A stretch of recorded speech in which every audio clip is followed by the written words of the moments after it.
Emily, Mark, and Sarah stood at the edge of the forest, the towering silhouette of Ravenswood Castle looming ahead. The sky was an ominous shade of gray, casting a gloomy shadow over the crumbling stone walls and vine-choked towers. With a mixture of excitement and trepidation, they exchanged nervous glances before stepping onto the overgrown path leading to the castle's grand entrance. The gate creaked open as if by an unseen hand, and a chill ran down their spines as they crossed the threshold into the castle grounds. Inside the castle, the grand hall was a haunting sight. Dusty chandeliers hung from the high ceiling, their crystals clinking faintly in the draught. Tattered tapestries depicting long-forgotten battles adorned the walls. A massive, cracked marble staircase led to the upper floors, and the air was thick with the scent of mildew and decay. As they explored, their footsteps echoed ominously, disturbing the silence that had settled over the hall for centuries. They found the library down a dimly lit corridor, the door hanging slightly ajar.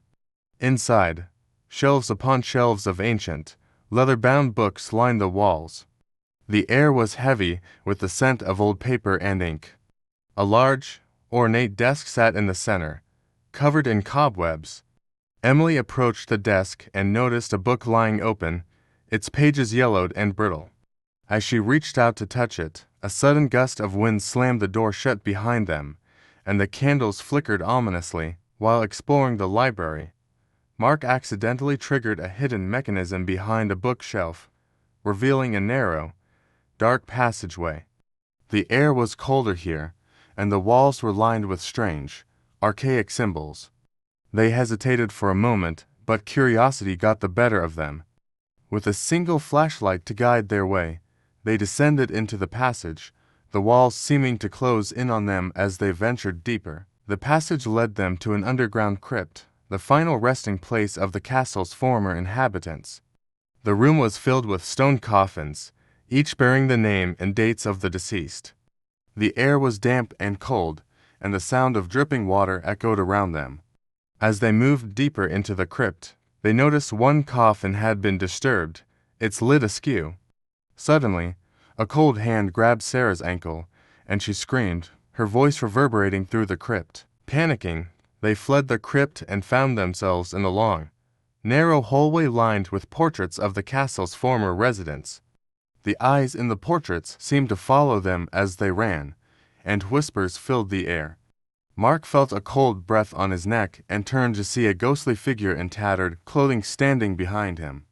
The figure's hollow eyes stared into his soul, and he felt an overwhelming sense of dread. Cornered in the hall, they faced the ghostly figure, who began to speak in a low, raspy voice. It revealed the dark history of Ravenswood Castle, speaking of betrayal, murder, and a curse that bound the spirits to the castle. Desperate to break the curse, the ghost pleaded for their help, its form flickering like a candle in the wind. Emily, Mark, and Sarah, though terrified, agreed to help the restless spirit find peace. Guided by the ghost, they made their way to the castle's chapel, where the ritual to break the curse had to be performed. The chapel was in ruins, with broken pews and shattered stained glass windows. They set up the ritual items as instructed: a circle of salt, candles, and an old, sacred book. As they began the incantation, the air grew colder, and shadows danced around them. The ground shook, and ghostly wails filled the chapel. Vinben MCC hung with a final, powerful incantation. The ground stopped shaking, and a blinding light filled the chapel. When it faded, the ghostly figures were gone, and an eerie silence settled over the castle. The curse had been lifted.